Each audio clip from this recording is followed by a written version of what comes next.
Good afternoon, everyone. This is Golden Bear Advising webinar, our first one, the topic of which is L&S degree requirements. So today I'm going to go over all of the degree requirements for letters and science. My name is Tim Cahill, and I'm an academic advisor here in the College of Letters and Science, and I'm glad you're here. We're glad that you're at Berkeley, and we're glad that you're at this webinar. This will be recorded, so we're going to make this video available on YouTube afterward as well, and you'll be able to see some resources from it. It is 2:02, so I'm going to go ahead and just get started. Thanks, y'all, for being here. So just right at the top, we hope that you can take this time with us today to listen and reflect and connect with our chatters. We have a lovely group of chatters with us today. Joanna, Melissa, Carla, and Jesse are all here to help answer your questions. Use the Q&A function, not the chat function, to deliver questions throughout, and you can put your questions in at any time. Do know that a lot of your questions will probably be answered by the end, but feel free to ask them in the Q&A setting. So connect with our chatters through there. And I also wanted to give a big thanks to Michelle too. She's doing our tech in the background. Thanks, Michelle. Our goals today are to receive more insight on courses and the requirements that you need for the college. And it will be aligned with what you're doing with your final assignment. So parts 1 and 2 of your final assignment on B courses will be kind of tied to what we're talking about today. And as I said, use the Q&A function, and we won't be using the chat function. So that's just some housekeeping. Just wanted to encourage you to do the Q&A.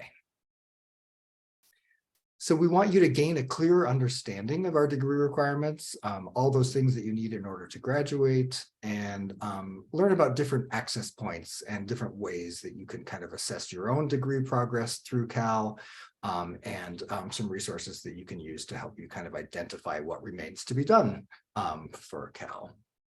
I really want to encourage you to think about the requirements that we're going to talk about today, not as necessarily a checklist or something to get through, but courses that you are designing for yourself, a set of courses so that you can kind of make your own masterpiece. Here's Bob with his happy little trees. We want you to think about the set of classes that you design for yourself as your own little masterpiece. So do take some time with it. Obviously, there are some things that you need to do in terms of prerequisites for a given major, but do give yourself some room to change and grow and think through, maybe changing your mind. You might have come to Cal thinking that you're definitely headed in this direction, and you may surprise yourself in your first year. So give yourself the freedom to not get in that box checking mentality that you may have been in all through high school in order to get here. You're here, so you can relax into kind of the exploration aspects of it. So who knows what your masterpiece will end up looking like. You'll be able to design it yourself. We're creating artwork. So what we're not doing today is a few things. So this webinar, we won't expect you to memorize anything that I'm saying today. We will, like I said, have a YouTube video that will be the recording of this, so you can refer back to that if you like. But we don't expect you to memorize all those requirements because they're all written down on the web, on our website. So don't feel like you have to take vigorous notes or anything. All this information is available. We're also not going to cover in detail all the details and all the possibilities in every single way that you can satisfy each requirement. So it's not going to be an exhaustive list. We're not going to review individual students' transfer credit or transcripts. So in other words, I won't be able to tell you, okay, seeing what you have in front of you, you definitely have satisfied X, Y, or Z. We won't be able to do that. You can use the B courses inbox and talk to your GBA advisor about certain things like that. But in this webinar, we're not going to be able to kind of assess transfer credit or transcripts. And the last thing that we're not really going to talk about at all, maybe just mention some unit requirements, but we're not going to talk about major requirements at all. So this is all for the College of Letters and Science. So you'll have at least 2 sets of things that you're doing while you're at Cal. You're doing major requirements and college requirements. So the degree requirements at Cal are kind of categorized in different areas, one of which is called the University of California requirements. So we'll go over those in a few slides. The Berkeley campus requirement, that's unique to Berkeley's campus. L&S College requirements, so those are our requirements here in this college. All the units and residence requirements that you have. So you have to rack up a certain number of units of different types, and you have to sort of show that you are a resident within the college and within a major for a period of time. Like I said, we won't really go over major requirements in that much detail, but we'll talk a bit about units. And then in order to graduate from Cal, you need to have a cumulative grade point average of a 2.0 or higher. So the UC requirement that we're going to talk about first is called entry-level writing. Sometimes you see it as ELW, sometimes you see it as ELWR, which is just entry-level writing requirement. And many students have satisfied this already before even coming to Cal, but not all, for sure. You can satisfy ELW before coming to Cal with various different high school exams. So SAT, a certain SAT score or ACT score, advanced placement, international baccalaureate, A-level. Sometimes these will cover ELW. Also, if you, before you got to Cal, including even this summer, if you got a C or better in a college level English composition transfer course, that would also cover ELW. After coming to Cal, you would need to get an 8 or above on the Berkeley Writing Assessment. And that assessment is happening on September 12th. That's put on by the college writing program, which is writing.berkeley.edu. If you want to know more information about that, if you know for certain that you don't have ELW, you might want to go to that website, and I'll pop into that website here in a second. The other way that you can take care of ELW is by taking something called College Writing R1A for 6 units. And it's easy to confuse that with another R1A. The vast majority of R1As are 4 units. So this is a specific one called College Writing R1A. And it fulfills not only ELW, but also the first half of reading and composition. And you need to get a letter grade of a C or higher. So you'll hear RNC talked about it in lots of different ways. You'll hear it as R1A, R1B, RNC, but just know that this college writing R1A is kind of an intensive that covers both the first half of RNC and also the entry-level writing. Another UC requirement is American history and American institutions.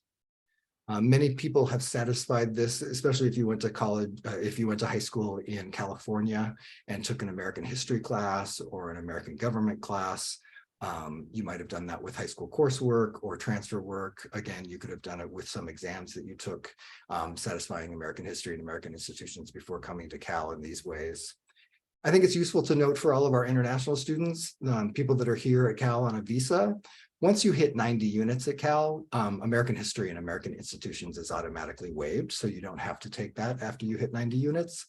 If you do matriculate into American citizenship, we would ask you to take American history and American institutions, but that would need to happen during your time at Cal, obviously. To satisfy American history and American institutions after enrolling in Berkeley, there's lots of different combinations that you can do to get that done. Students can take 2 courses with a grade of pass or C- or better. If it's transfer coursework, it needs to be a C or better. And that would satisfy both requirements. You could do 2 approved courses from a California community college. You could do 2 approved course combinations between 1 class at Berkeley and 1 class at a California community college, or you could do 2 approved Berkeley courses to cover that. So that would be Poli-Sci 1 and maybe History 7B or something like that, and that would cover that here. Or you could do this magical class that we have here at Cal called History 137 AC, which covers not only American history and American institutions, but also American culture. So it's a 3-fer. You get 3 classes in 1. We wouldn't recommend that you take that 137 class until you've finished RNC already.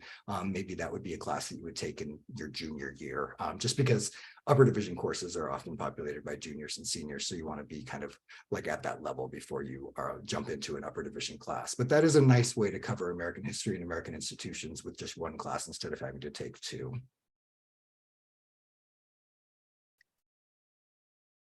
Let me get out of here just for a second. I wanted to show you a couple things. So on our website, which is lsadvising.berkeley.edu, we have a degree requirements section. I'm going to put this link in the chat, but again, please don't use the chat to communicate, use the Q&A. But this is a really great website for you to look at for degree requirements. This helps you kind of identify everything that I'm going over today, and it can be very useful for you. The other thing I wanted to show you that I have a tab open here, I talked about that Berkeley writing assessment. This is the thing that replaced what used to be called the analytical writing placement exam. That no longer exists, but we are offering something called the Berkeley writing assessment. And that will be, like I said, on September 12th, and that would be one way to cover your ELW. So I'm also going to put this into the chat, just so you have that for your reference. And here's some information about the academic progress report. I wanted to let you know that everything that I'm going over today is something that you can do on your own. You can also assess your track your progress throughout your time at Cal. And you can do that by going to this Assess My Progress link. And I strongly encourage you to watch this video. This is a really great video that teaches you how to kind of use what we call the APR, the Academic Progress Report, which is viewable through your Cal Central once you enroll. The last link I wanted to show you is just more information about how you can cover ELW through those tests. And these websites are a little bit buried, so I wanted to just surface them in chat while I had you. So we'll get back to the slideshow. So the Berkeley campus requirement is something completely unique to Berkeley. It is something that was passed by the Senate in 1989 after a lot of push towards getting students to have some sort of better understanding of American culture and cultures, specifically with an S.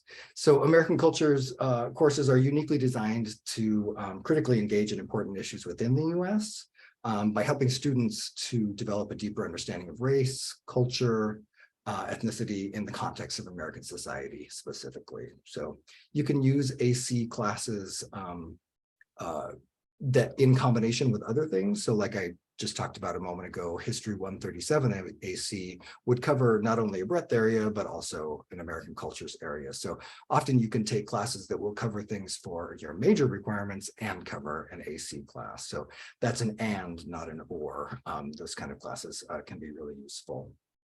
So you have to get a C- or a P in this class. In some approved American cultures class. You wouldn't probably want to take the pass option if you're doing it for a major requirement, because most major requirements do require a letter grade. The AC requirement cannot be satisfied with testing or coursework from high school. And like I said, these AC classes can often satisfy a major or a minor requirement and even a breadth class. I'm going to give you a moment just to write in any Q&As into the Q&A box real quickly before I move on.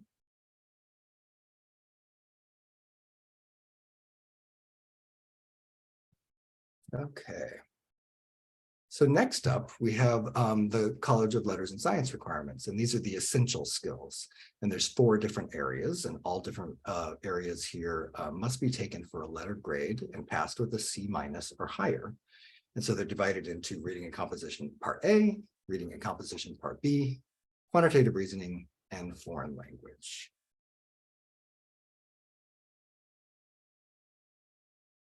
You can satisfy R&C by earning a qualifying score in an exam in high school. So some of your testings like advanced placement, international baccalaureate, A-levels, these can cover R&C. Some of you will come into Cal not needing R&C at all because you would have tested out of it with some testing. But if you're headed on to a grad school of some kind, let's say you want to go into medical school, you will want to kind of think about reading and writing, maybe not necessarily in a reading and composition way, but in some other way to fulfill requirements for medical school or some other high-level graduate school. So even if you test out of it, you might want to talk to your GBA advisor about your ultimate goals. You'd want a C- or higher in part A and part B, and they're taken in sequence. So you take A before B. The college writing R1A for 6 units that I mentioned already needs to be taken for a C or higher. A grade of C- or higher in an approved R&C course from another institution can also be taken. That would assume that you did that at a community college or another transfer institution after coming to Cal.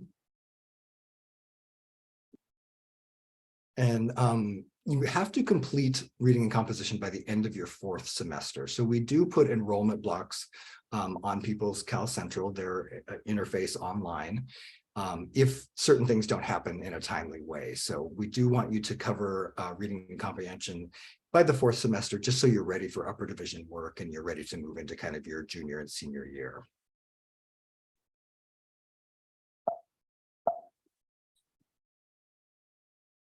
So to satisfy quantitative reasoning, you can do that with qualifying scores. So if you in high school took SAT or the SAT subject tests, ACT, all these would cover, some would cover quantitative reasoning for you. The math department also offers a quantitative reasoning exam that you can do, and that's administered at the beginning of the semester. You can also cover quantitative reasoning by earning a C- or higher in an approved quantitative reasoning course through transfer work. So let's say maybe in high school or just directly after high school, you went to a community college and took a calculus class, assuming that it was transferable into Cal, that would likely cover your quantitative reasoning. Let me just look at my notes here, make sure I'm saying everything. Good. So you can take foreign language in very different, in a few different ways. You can do completion of language other than English through the 3rd year of instruction in high school. And if you did that and got C- or higher in those classes, then your foreign language would already be covered. You can also do it with a qualifying score in a high school exam. So some of your I showed you that degree requirements page on our website that can help you kind of see if you passed out a foreign language during high school by way of exams. You can earn a C- or higher in approved foreign language courses at UC Berkeley or a transfer institution. So many students, for example, will take Spanish 2 at a community college and transfer it into Cal. And that can cover foreign language. Some departments do offer proficiency exams as well. So UW faculty would offer you some sort of an exam that you could sit for, and they happen, periodically during the year, and you'd want to approach the department themselves to take that test. But just know that not all languages are represented. So, for example, the Spanish department doesn't offer a proficiency exam in Spanish, but you might be able to do an East Asian language through the East Asian Languages Department. Okay, now we're on to breadth. So the College of Letters and Science also has a 7-course breadth requirement. And these are 7 different classes that cover different areas. So physical science is one area. This would be like geography, geology, biological science, something like a biology class, oceanography could go into there. International studies. This is looking at a very specific region of the world in depth. You can get this covered by some study abroad opportunities as well. Philosophy and values. This would be like a philosophy class or a religion class or an ethics class. Historical studies, arts and literature, and social and behavioral sciences. So these are 7 different classes that you would take in college.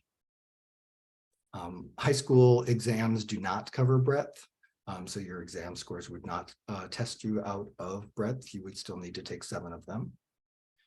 Only 1 course can be used to satisfy 1 breadth. So if you go into classes.berkeley.edu and you look up a given class and you click on it and go to the kind of data page for that class, it'll say satisfies this, this, this. And what it really should say is it satisfies this breadth or this breadth or this breadth, because it's not an and situation, it's an or situation. A given class could cover more than one breadth area, but you only get covered one area per class. So you are taking 7 different breadth classes. You can take breadth for a letter grade, or you can take it for pass, no pass. If you earn a C- or higher, or a P, a pass, you can use that for breadth course. But if you're doing it for a major, if that breadth class is not only covering breadth for you, but also covering a major requirement, then you'd want to take that for a letter grade. And you can do this at the upper division and lower division level. So you can't take more than 2 courses offered by any one department. So let's say you were an ethnic studies major, and ethnic studies offered 4 different classes that covered 4 different breadth areas. You would need to limit that to 2. So you could take ethnic studies to cover philosophy and values, and you could take another ethnic studies class to cover historical studies, but then you'd have to move on to a different department. And the whole point of this is to have kind of a breadth of understanding in lots of different varied disciplines within the college. And a cross-listed class is a class that's hosted by 2 different departments. So computer science and data science may offer a class that's called Data 8 or CS8. And it's the same content, it just has 2 different department titles. So you see it as CS8 and Data 8.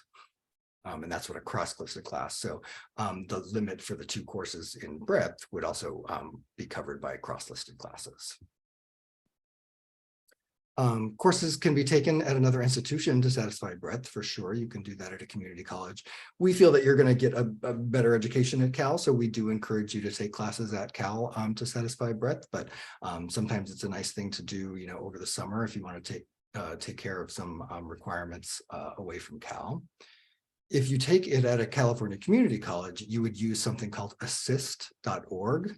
Assist.org is a website that sort of shows equivalencies between what's offered at a California community college and what that's equivalent to at a higher ed institution. So you go into Assist and you'd pick, let's say, Berkeley City College, and then you would see what those courses were equivalent to at UC Berkeley, and it would give you a list and show on the left-hand side what the Berkeley class is, and on the right-hand side what the community college class is, and you can see what equals what. In addition to courses that you have to take at Cal, you also need to do units and residency. So we need you to take 120 units. Most students end up with way more than 120 units because they're bringing in AP units or other things. But 120 is the bare minimum that you need to graduate. You need to do 36 upper division units. So I've been talking about upper division and lower division. And what that means is courses that are lower division are 1 to 99. So let's say Buddhist Studies 50 AC would be a lower division class. And then an upper division class would be like that one that I talked about before, History 137 AC, because that's 100 to 199. So 36 upper division units are required in order to graduate. And of those 36, 18 of those would need to be done while you're in the College of Letters and Science, which isn't going to be hard for you. This is more challenging for people that have moved into our college from another college, but you're all automatically in Letters and Science. But of the 36, 18 of those need to be done while at L&S. You need to do 12 upper division units after you've declared in the major. And this is usually not a problem at all. It's very easy for people to get 12 upper division units. It only becomes a problem if you come to the department quite late, if you declare maybe in your junior, senior year. This can be more of a challenge, but in general, getting those 12 upper division units is not difficult. And then of the 36, 6 of those have to be outside of whatever it is that you end up majoring in. So a major like cognitive science will have a bunch of cog sci classes that you have to take, but they might also have electives that come in from different departments, various departments. When we say outside of major, we mean outside of the class title of the major you're in. So it would need to be something other than a cog sci specific class. So sometimes outside of the major from the perspective of the college is still kind of inside the major for the major. So this is something that you can look at on our website to get a little bit more detail in. Most students don't have a hard time getting to these 6 upper division units. And if you double major, you're automatically taking care of this. Once a student hits 90 units, they need to have 24 units after hitting that 90 at Berkeley. And this is called senior residence. And again, most people don't have a hard time getting this done at all.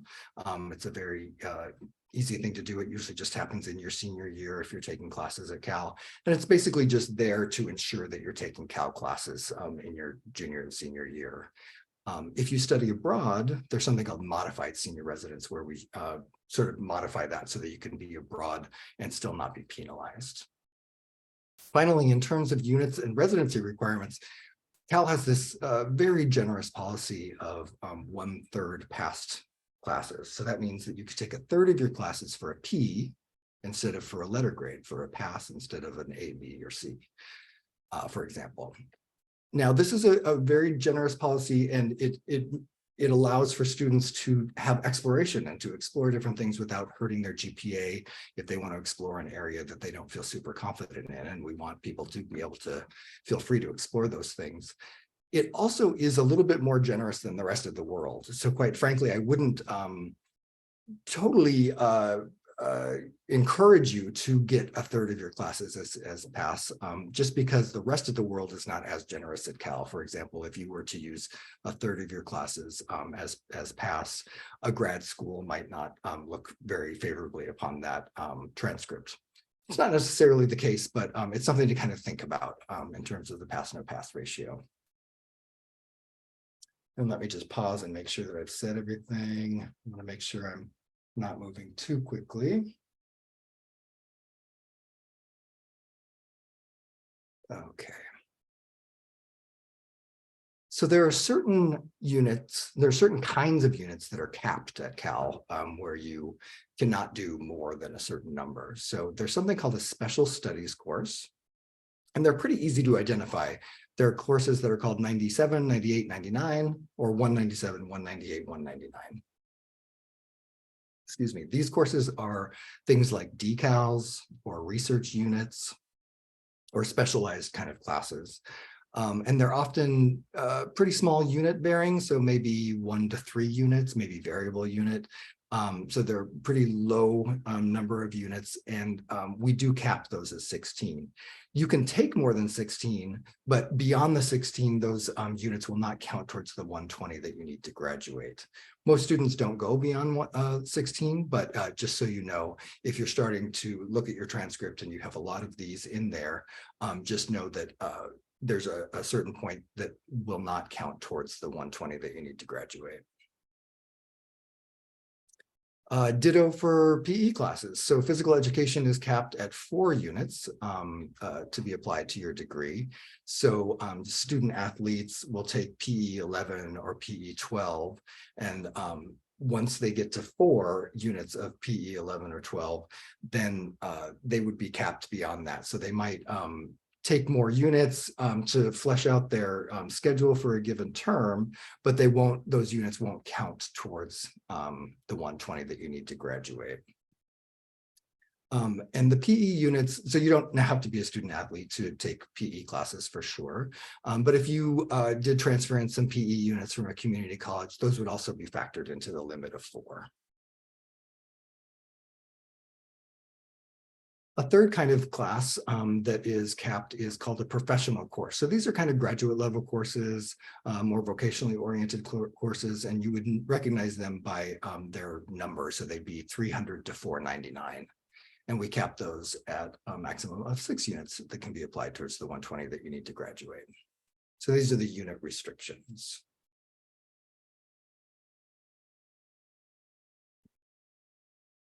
So that was a lot. I just went through a whole bunch of stuff. And you might be thinking to yourself, what if I forgot everything that you just said? Well, there's definitely ways that you can get back to that information.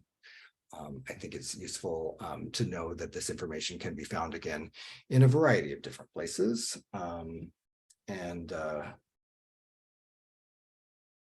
You will have the website links. There will be a link to the PowerPoint. And we will have an initial transfer credit review process from the APR that you'll be able to look at the academic progress report. And so there is a unit on campus called the Central Evaluation Unit, and they're going to be, over the course of the next few months, looking through your record. They're going to be looking through all of your AP testing units. They're going to be looking at all the units that you earned at community college. All that sort of stuff will be reviewed by the Central Evaluation Unit from now until, let's say, November. It takes them quite a while because there's 4,000 plus of you, so they will be working as hard as they can to get through all of that. And then they will feed in all that information into your record in the academic progress report, so you can see what has been covered and what still remains to be done. It's pretty hard to make a bad choice in your first semester at Cal, as long as you're avoiding upper division work in general and kind of taking prerequisites for things or breadth classes. It's hard to make a bad decision. So don't worry about checking off all the boxes right now. You certainly don't need to do that. And I would encourage you to kind of take classes that you're interested in. But all this information will be available. Like I said, we're going to upload this video to the YouTube channel, and we'll make sure that you get this information. So I showed you the L&S Advising website. It's lsadvising.berkeley.edu. And like I said, there's degree requirements there, program planning tools there, and policies there. Assessing your degree progress, that was that link that I showed you that had the APR video on it, the academic progress report video, and I can show you that again. I put it in the chat, those links. And then during your time at Cal, you can make appointments to come talk to us. So we are college advisors and we are here to talk to you. We are going to, during the period of GBA and GBO, so from now until the 14th of July, we're going to be exclusively working with you over the BCal interface. So in your BCal inbox, communicating with you with the final assignment. But then after the 14th, we can talk to you in one-on-one appointments, Zoom appointments, and in-person appointments. This is only limited for college advising, but you can go talk to most major advisors now. So you can do some major advising in person and virtually right now. We just don't do one-on-one appointments because we're kind of drinking from the fire hose right now until the 14th. So we do most of our interaction, or all of our interaction, through the B courses. So I just went over a huge amount of requirements, and you're trying to keep them all in your head, and you may be feeling behind. We definitely hear that from a lot of students. They feel quite behind even on their first day at Cal. And what I would encourage you to do is to relax. It really will be okay. This is a marathon, not a sprint. You've gone through your whole box checking mentality and your box checking mode of operation to get to here. And now that you are here, you can really relax and start to explore and take classes that you're interested in. Even if you are not transferring any units into Cal, even if you never took an AP test, never took anything at a community college, never attended another four-year institution, even if you're bringing 0 units in these 4 years, you will be able to amass all of the things that I just described. You'll be able to do your residency. You'll be able to do your unit requirements. You'll be able to do your course requirements and your major requirements. I promise. I know that it feels really overwhelming and that you have a lot to do in a short period of time, but I assure you, you can definitely get it all done. So our chatters have been really useful in kind of chatting with you all and answering your questions through the Q&A. And I just wanted to offer now as a moment for the chatters to kind of push any of those forward that hopefully I can answer.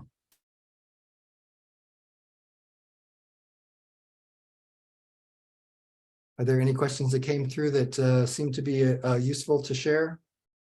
Hi, Tim. Yes, I actually did have a question, and I know this is probably going to be a very common question among like high demand majors in the policy. So the question is, what does the high demand policy mean for those who want to double major in a high demand major course or switch it to later on? For example, if you need to apply to Haas, is econ going to be harder to declare as a backup major? I think the short answer is yes. In that example, it might be a little bit more challenging. I know that the admissions website has put forward some really great information on high demand majors, and hopefully you all have been able to check that out. I know that this is a new policy for a lot of us, and we're kind of working our way through understanding it. And I know that some of the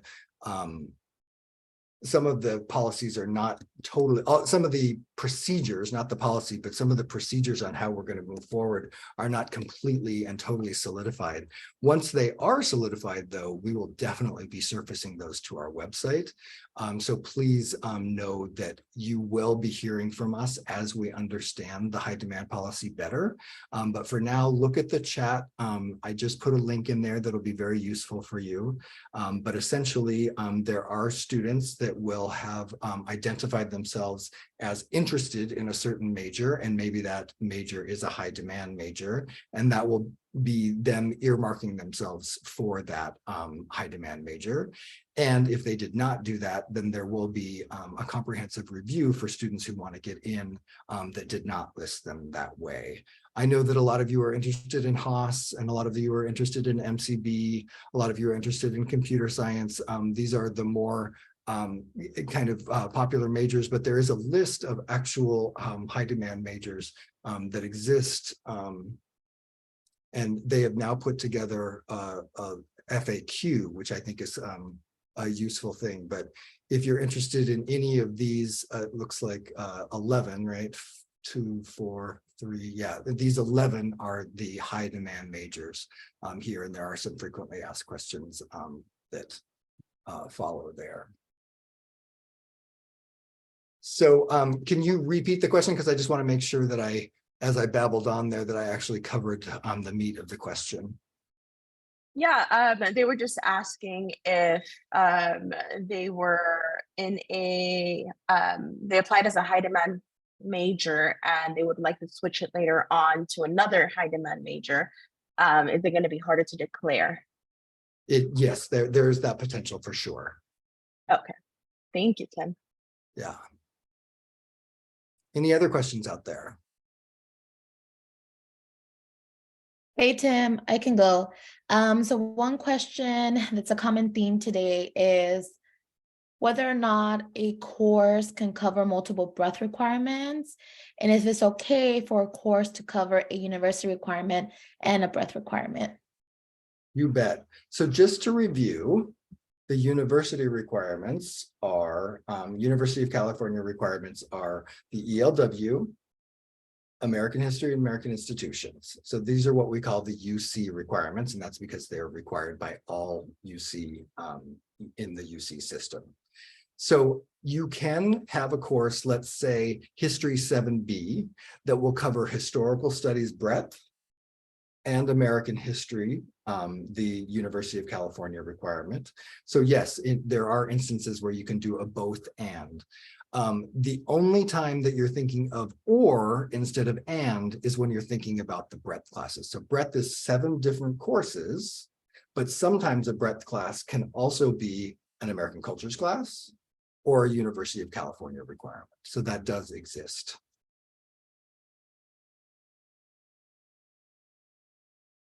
Did that cover that, Joanna? Yes, I did. Thank you. And then I would just add on that on the L&S webpage, there is a description for each type of requirement.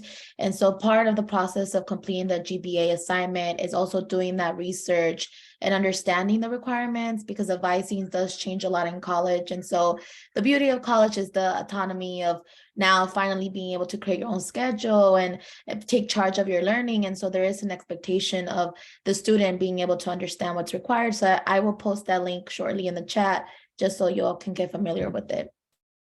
Yeah, and that's a really great point. I think that this is a really unique and exciting time of your life where you really have the agency to kind of figure things out on your own. And we are here to support you in that. After July 14th, we will definitely be happy to meet with you and talk about program planning. I think it's useful to know that freshmen, that frosh do not often get their first choices of classes. You know, you have a lower enrollment priority than a junior and a senior because they have less time at Cal to grab the classes that they need to graduate.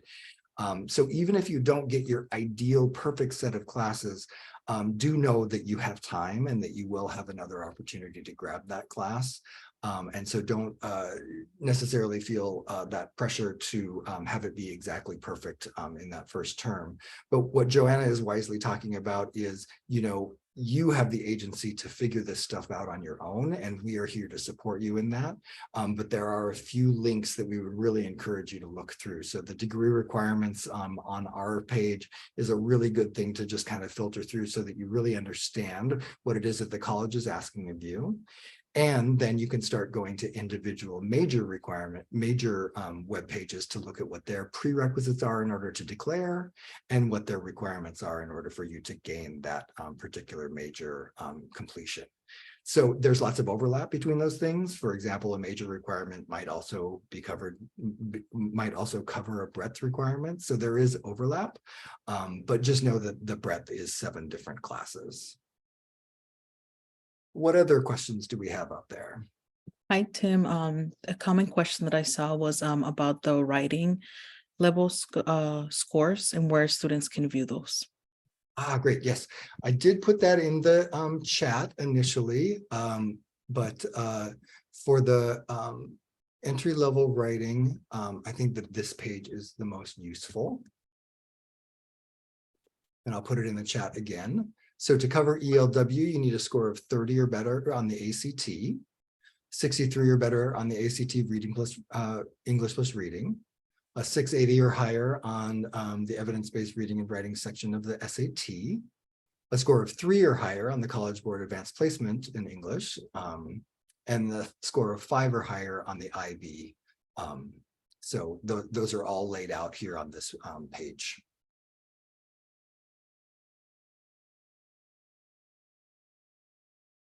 And like I said, that central evaluation unit will be working on your transfer credits, both your testing units and your, you know, other institutions like community college units between now and November.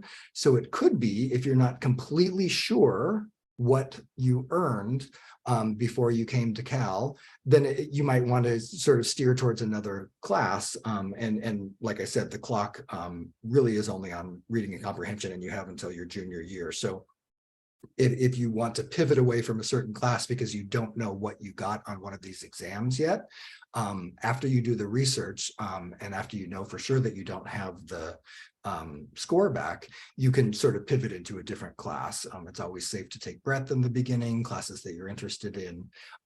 Get to know when your phase 1 starts, when your enrollment date opens, the exact time and date of your enrollment date, so that you can kind of grab those classes as soon as they open up.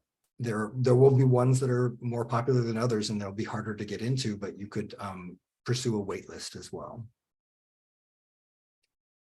What other questions are out there?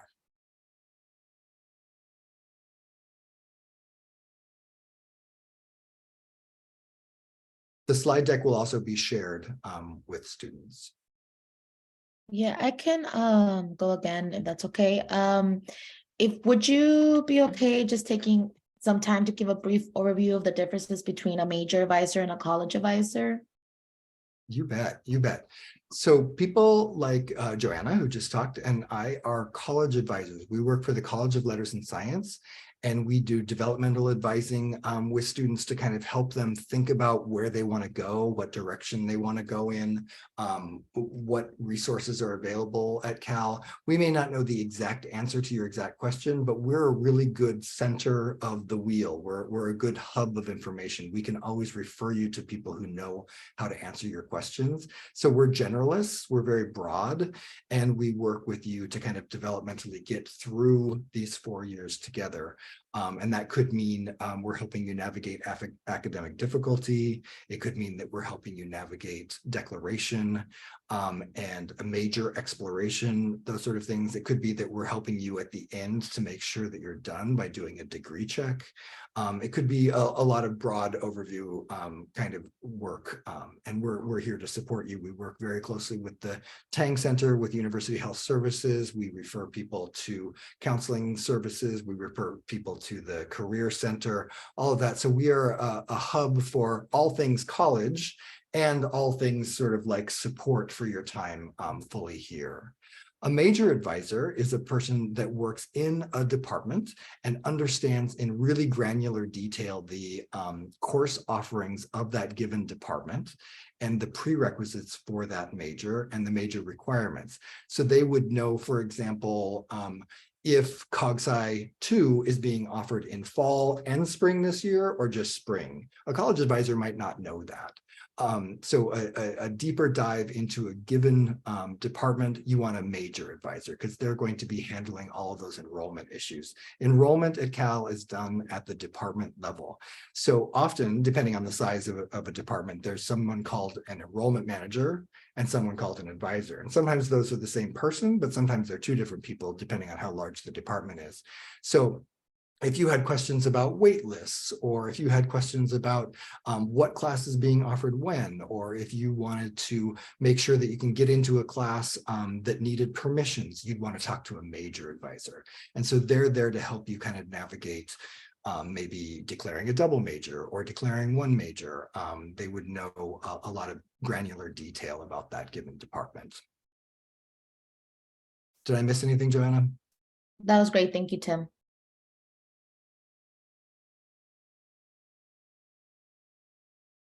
I fear I talked a little bit fast. We definitely have more time and I would love to hear more questions.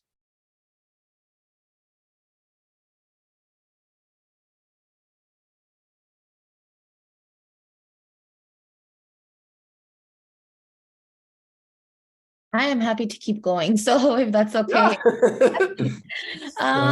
Yeah, definitely feeling some anxiousness around enrollment and just like enrollment times. And so, we have the GBA final assignment, which is a great guide to preparation, and just wondering if you had any words of wisdom or just tips for students who are feeling a little anxious around enrollment.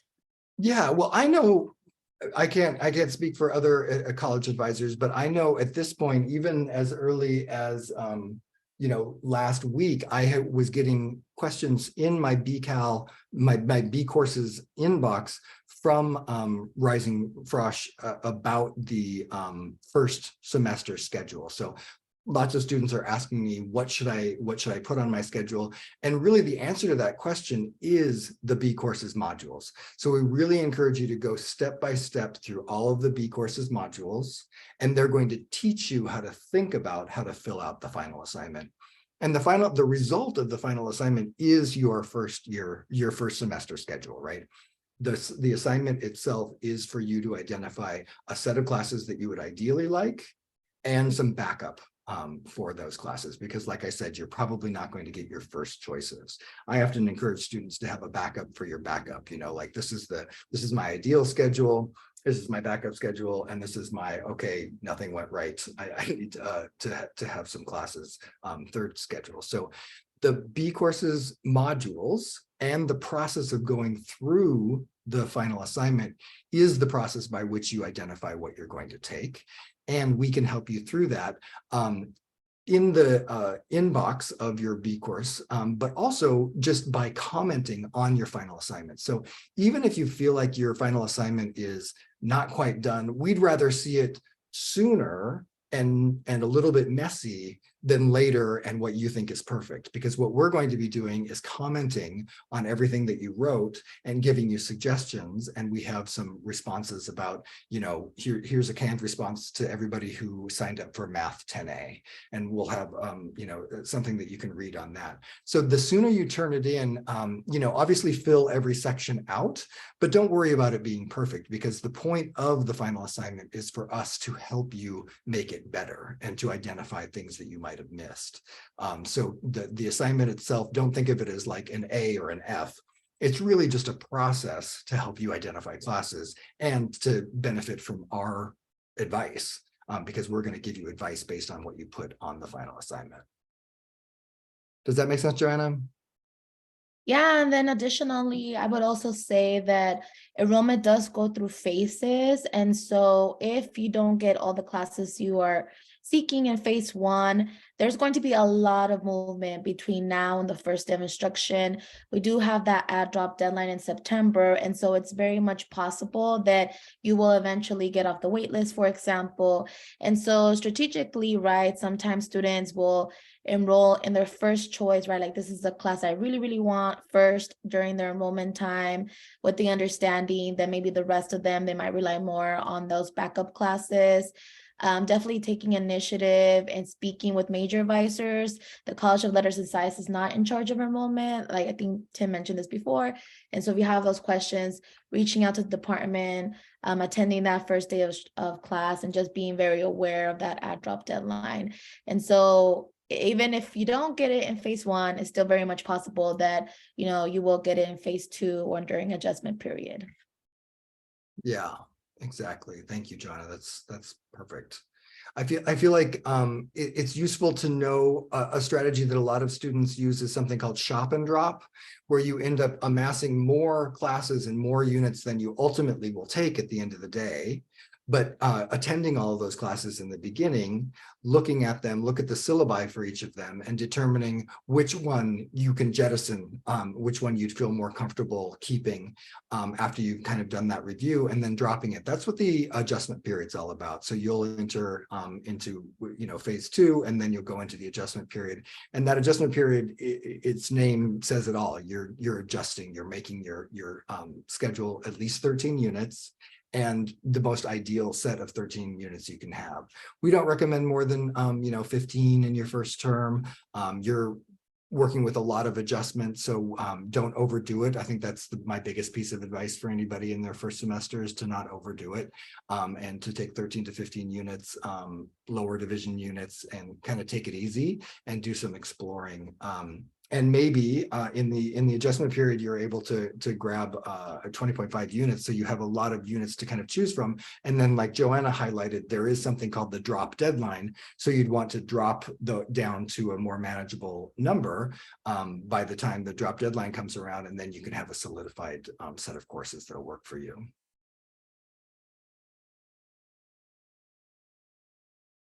Any other interesting chats come through on the Q&A?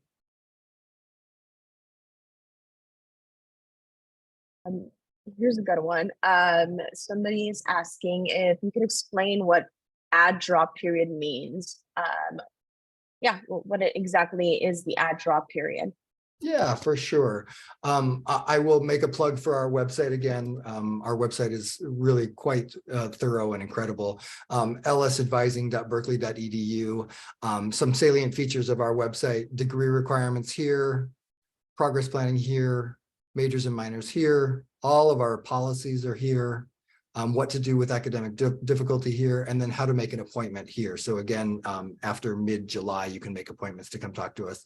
This is also where all of our forms and documents are that you might use throughout your time at Cal. And then the most important thing about our website is the front page has all of our deadlines on it. So you can add and drop classes freely until the deadline. So the deadline to change classes, the add drop deadline will be surfaced here on our website. So this is a really good thing to keep bookmarked. Before the add drop deadline, you can, like I say, add and drop classes given the restraints of whatever phase you're in, right? The phases will restrict the number of units you can be in, and those restrictions will include the waitlisted units that you're in. But you can freely add and drop them during that period. Once the add drop deadline comes, then you have a moment where you can use a late add or a late drop, and you only get 2 of those during your whole time at Cal. So it's sort of a get out of jail free card kind of thing, and you only have 2 opportunities to do that. So you probably don't want to do that in your first term. That would be very early on in your career to use that. So you want to just pay attention to the deadlines that are surfaced on the front page of our website, so that you can so that you can not use that really valuable benefit. So the deadline to submit a late change of class schedule, that petition for spring was for spring of 23 was in April. So we'll have a new set of deadlines for fall surfaced here pretty soon. So just keep that in mind, that there's a free period of add drop, and then you move into the late action period, and you don't want to use those this early in your career. Unless you have to. And then Tim, just to jump in, because I know we have to wrap up soon, there are a lot of questions about enrollment, kind of similar, but a little different in terms of just like, how do I find my enrollment time? Or just concerns over like the time itself and things like that. So I'm going to link the enrollment FAQ on the chat. This is a great resource to learn more about waitlist, add drop, just regular enrollment planning. And so definitely will highly encourage you all to take a look at that before your enrollment date, which you can find on your Cal Central account. Yeah, so under your My Academics tab, you'll see there'll be a section on the right where you can toggle between the different terms. And for fall 23, it'll tell you what the moment is that you can start your enrollment for fall. And that will be a date and a time of day. And then that will be a phase that will have a beginning and an end. And then we'll move into the adjustment period, which will have a beginning and end date. And so that's on your Cal Central, on your My Academics tab. And thank you so much for that FAQ.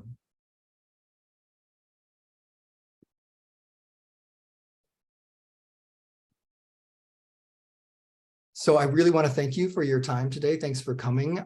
Again, this recording will be available on our YouTube channel, which is at UCB L&S Advising. And that'll be surfaced probably in the next week or so. So look for us there, and we'll make sure that you get some information. Any last questions?